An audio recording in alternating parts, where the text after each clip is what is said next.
Imagine you are sitting on your couch on a Tuesday evening, browsing for a flight to visit your family. You find a decent price, say $400. You decide to sleep on it, maybe double check your calendar in the morning. You wake up, grab your coffee, open the same tab, and suddenly that flight is $460. Right next to the price is a little flashing red box telling you there is only one seat left at this rate. You feel that sudden spike in your chest, that urgent need to grab your credit card before the price jumps again. You buy it. You think you just saved yourself from a worse hike, but in reality, you might have just been the victim of a very expensive, very calculated digital illusion. The price did not go up because the plane filled up. It went up because the airline knows you. They know your IP address, they know you have checked this flight 3 times, and they know exactly how much panic it takes to make you stop price shopping and start spending. Today, we are pulling back the curtain on dynamic pricing and how your browsing habits are being weaponized against your bank account. We like to think of a price tag as a universal truth, a static number that everyone sees. But in the age of sophisticated algorithms, that is a relic of the past. Your personal data is now directly tied to your purchasing power. If you do not understand how these algorithms build a profile of your maximum willingness to pay, you are essentially leaving a tip for every corporation you buy from online. Mastering your money in this decade is not just about spreadsheets. It is about digital self-defense. If you find this kind of deep dive into the mechanics of money valuable, consider subscribing. It is arguably the best return on investment you will get for 10 minutes of your time today. I spend my week digging through these reports so you can keep more of what you earn. Now, let us get into the machinery that is actually running behind your screen every time you click Add to Cart, because the invisible hand of the market has been replaced by a very visible line of code. To defend your budget, we have to understand the shift from static to fluid pricing. In the old days, a shopkeeper put a price on a gallon of milk. Whether you were a CEO or a college student, that milk cost the same. That is static pricing. Then came dynamic pricing. You see this with Uber surge rates or hotel rooms during a convention. Prices fluctuate based on supply and demand. If it starts raining, the price of a ride goes up because everyone wants one and there are not enough cars. Most of us accept this as basic economics. But there is a second, more predatory layer called personalized pricing. This is where the algorithm stops looking at the market and starts looking specifically at you. It is no longer about what the item is worth, it is about what you are worth. The algorithm is constantly running a calculation to see how high it can push the price before you walk away. It is testing your limits in real time. If the system knows you live in a high-income zip code, or that you are browsing from a brand new iPhone 15, it might start your baseline price 10% higher than someone on a 5-year-old laptop in a rural area. You are both looking at the same product, but you are living in 2 different financial realities. How does an algorithm actually build this profile of you? It starts with digital breadcrumbs. Every time you visit a site, you are leaking data points. Your IP address tells them your location. Your browser fingerprint tells them your device type and operating system. There is a well-documented history of travel sites steering Mac users toward more expensive hotel options. Why? Because the data suggests that on average, Apple users have higher disposable incomes. It is a statistical bias baked into the code. Then there are cookies and tracking pixels. These are the little trackers that follow you from site to site. If you look at a pair of hiking boots on one site and then go to a news site, the boots follow you. But it goes deeper. If the algorithm sees you have visited 3 different luxury travel blogs in the last hour, it flags you as a high-intent, high-value lead. By the time you actually get to the booking site, the price has been optimized for your specific profile. You are not seeing the market rate, you are seeing the you rate. From a financial literacy perspective, your data is a form of currency. Every piece of information you give away for free is eventually used to charge you more for the things you want. The most dangerous data point for your wallet is your intent to buy. Algorithms are masters at reading your digital body language. If you hover your mouse over the buy button but do not click, or if you refresh a page 5 times in 10 minutes, the algorithm senses your hesitation and your interest. In a fair world, the company might offer you a discount to close the deal, and sometimes they do. But more often, especially in the travel and ticketing industries, they do the opposite. They raise the price. This triggers a psychological phenomenon called loss aversion. We are hardwired to feel the pain of losing something much more intensely than the joy of gaining something. When you see that flight jump by $50, your brain stops thinking about the total cost and starts thinking about the loss of the original deal. You buy it because you are afraid it will go up another $50 in an hour. The algorithm essentially creates a hostage situation where your own interest is the ransom. It is a brilliant bit of engineering that bypasses the rational budgeting part of your brain and speaks directly to your primitive survival instincts. You are not making a financial decision at that point, you are having a stress response. The first step to reclaiming your budget is to stop the data leak. You have to become a ghost to these algorithms. This is not about being paranoid, it is about price parity. Start by using a clean browser environment. If you are researching anything expensive, flights, hotels, laptops, always start in incognito or private mode. This prevents the site from reading your existing cookies and seeing your previous searches. But remember, incognito does not hide your IP address. For that, you need a VPN. By switching your location to a different city or even a different country, you can often see massive price discrepancies. I have seen domestic flights in Europe cost 40% less when booked from a local IP versus an American one. Also, consider your device. If you have an old PC and a new iPhone, try checking the price on both. You would be surprised how often the mobile app price differs from the desktop price. The goal is to force the algorithm to treat you like a brand new, anonymous user with no history and no clear intent. When the algorithm cannot profile you, it has to default to the standard market price. It is the digital equivalent of taking off your expensive watch before walking into a car dealership to negotiate a price. If you think a flight jumping $50 is frustrating, wait until you hear how these companies are using your physical biology against you. There have been reports of ride-sharing apps looking at your phone's battery life. If your battery is at 3% and you are standing in a busy city centre at midnight, you are a very motivated buyer. You are not going to price shop between 3 different apps if your phone is about to die. You will take whatever price is on the screen because the alternative is being stranded. While companies deny using this for specific pricing, the patent technology exists. We are moving into an era where your physical desperation can be quantified and priced in real time. Let us talk about the dark patterns they use to make sure you never have time to think twice. Algorithmic pricing does not work alone. It is paired with something called dark patterns.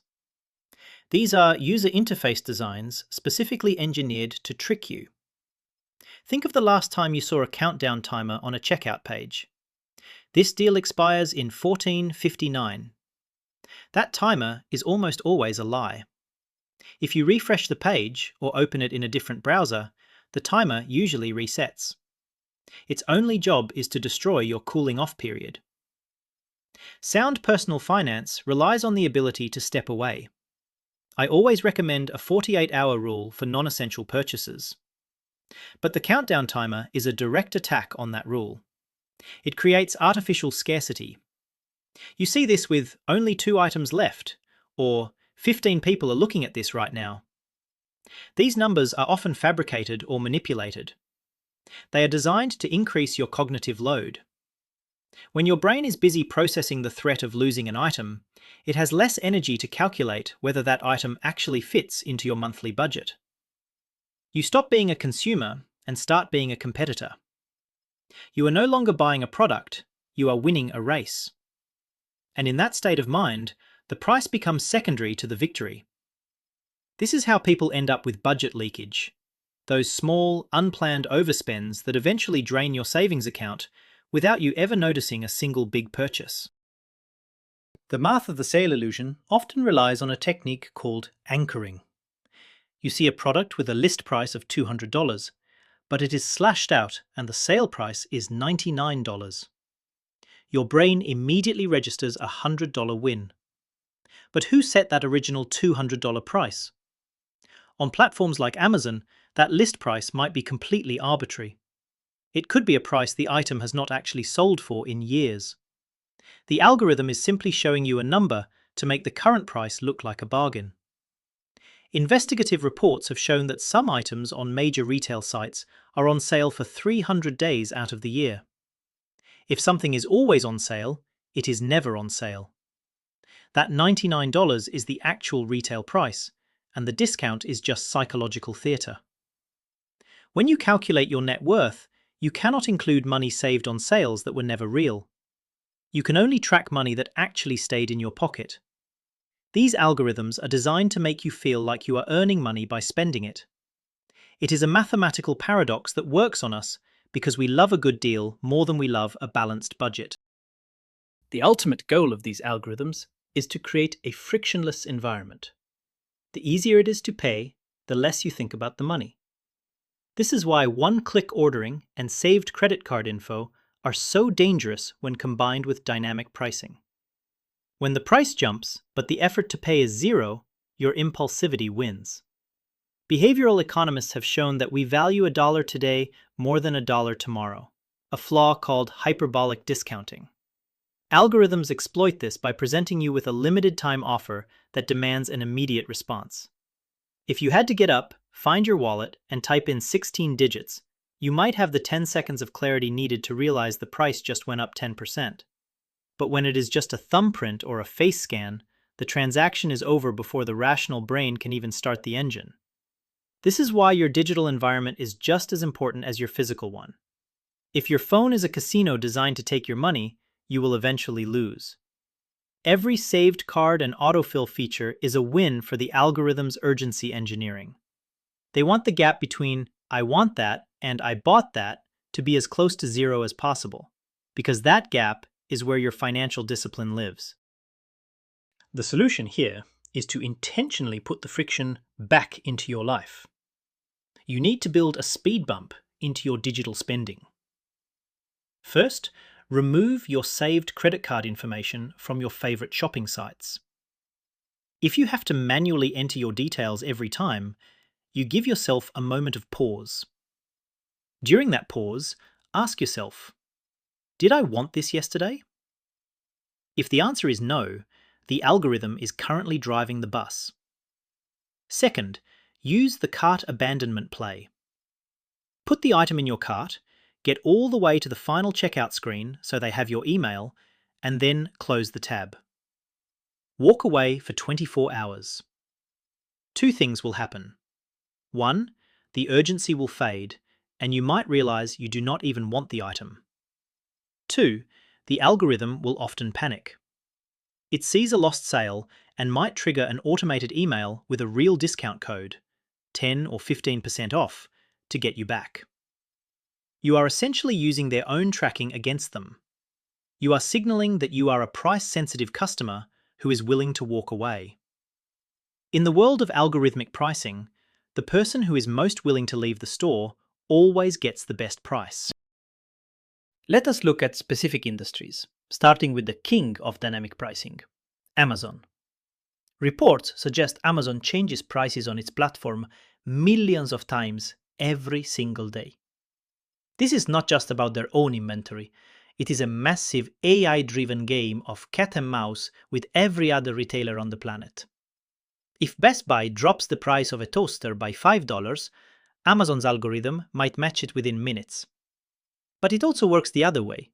If the algorithm detects that a competitor is out of stock on a popular item, it might raise the price on Amazon, knowing you have nowhere else to go. To combat this, you cannot rely on the deal badges. You need historical data. Tools like Camel or Keepa are essential for any serious budgeter. They show you a graph of an item's price over the last year. You might see that the Black Friday price is actually $10 higher than the price was in July. When you see the history, the sale illusion vanishes. You realize that prices are not an escalator only going up, they are a wave. Your job is to wait for the trough, not buy at the peak just because there is a red sticker on it. The entertainment industry has taken dynamic pricing to an extreme that many find predatory. Ticketmaster's official platinum seats are a perfect example. These are not special VIP seats. They are just regular seats that the algorithm has decided are worth more because the demand in the digital queue is high. As you wait in that virtual line with 20,000 other fans, the price is literally climbing. This preys on emotional attachment. If you have promised your daughter concert tickets, you are in an incredibly vulnerable financial position.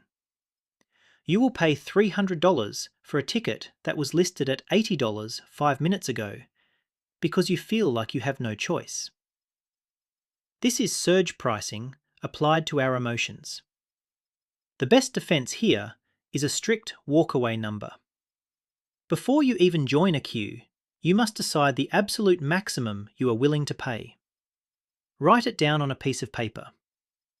When the algorithm shows you a price above that number, you close the tab.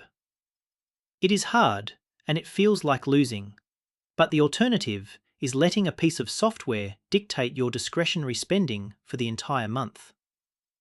Don't let your fandom become a blank check for a corporation. Before we move into the final strategies, I want to invite you to join the Optimizers. If you click the Join button below, you can become a channel member. Members get a few cool perks, like custom sketch badges next to their names in the comments, and priority for my replies when you have specific financial questions. It is a way to support this deep dive research and join a community of people who are tired of being the product. We are all trying to navigate this digital economy without getting fleeced, and I would love to have you in the inner circle. It is a small way to help me keep this channel independent and focused on your bottom line, not the advertisers. Now let us talk about the poverty penalty and how these algorithms can actually be discriminatory based on where you live.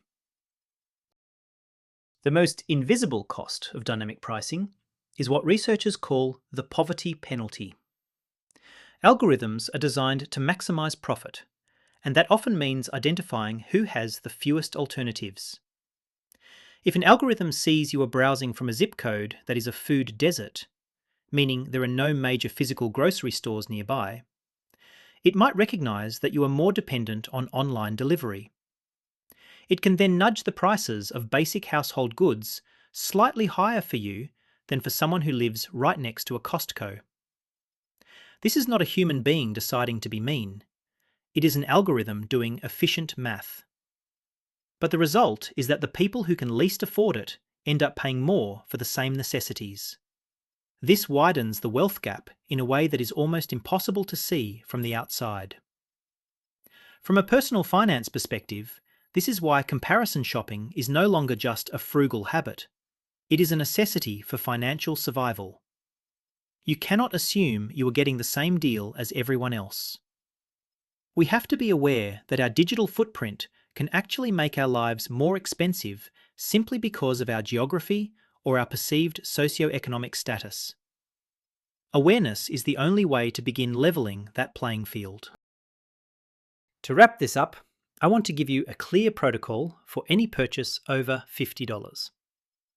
First, the 48-hour rule. No exceptions. Time is the algorithm's enemy. Second, the multi-device check. Look at the price on your phone using cellular data, then look at it on your computer using Wi-Fi. If there is a difference, you have caught the algorithm in the act. Third, use historical price trackers. Never trust a sale badge without seeing the 12-month chart. Fourth, go anonymous. Use VPNs and incognito mode to strip away your personal data profile before you get to the checkout. And finally, be willing to walk away. The most powerful tool you have in your financial arsenal is the word no. The algorithm is a predator that relies on your yes. When you stop reacting to the flashing red lights and the ticking clocks, you take the power back. You are not a data point to be optimized. You are a person with a budget and a plan. The sale is an illusion, but your savings are real. Reclaiming control over your data is the first step to reclaiming control over your money. Stop letting the algorithm tell you what your dollar is worth and start making decisions on your own terms. That is true financial empowerment in the digital age. Thanks for watching, and stay smart with your money. I want to hear from you. Have you ever seen a price change right before your eyes? Maybe it was a flight, a hotel, or even just a pair of shoes in your cart. Drop a comment below and let us do some peer review on these retailers. The more we share our data on their tactics, the better we can all protect ourselves. It is a bit of a data gathering mission for the community. If this video helped you understand the digital traps in your browser, hit that like button. It helps the YouTube algorithm, ironically enough, find more people who need to hear this. I will see you in the comments, and I will see you in the next one.